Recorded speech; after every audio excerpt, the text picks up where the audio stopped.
Les Français passent en moyenne 56 heures par semaine sur Internet. Autrement dit, 2 jours pleins plus 8 heures. C'est le résultat d'une étude du fournisseur de réseau NordVPN. Et c'est surtout un chiffre qui augmente à toute vitesse. D'après Médiamétrie, nous passions moins de 16 heures par semaine sur Internet il y a 2 ans.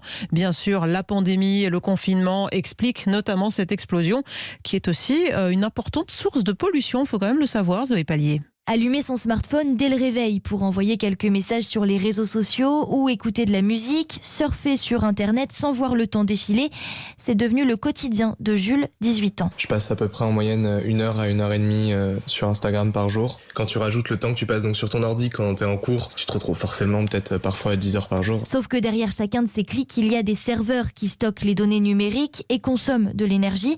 Le visionnage de vidéos en ligne sur des plateformes comme Netflix par exemple émet 300 mégatonnes de CO2 en 1 an.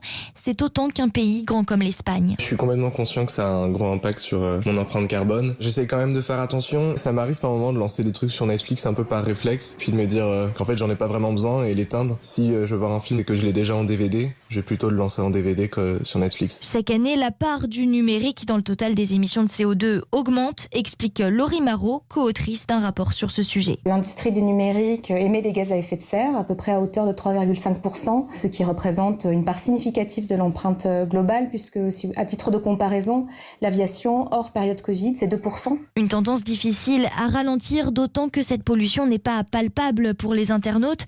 Les données numériques sont invisibles, inodores, compliquées donc d'en imaginer tous les dommages collatéraux. Donc, si vous avez une plage à proximité de votre connexion Wi-Fi, peut-être qu'il vaut mieux aller à la plage. Quel temps fait-il, Laurent Cabrol ?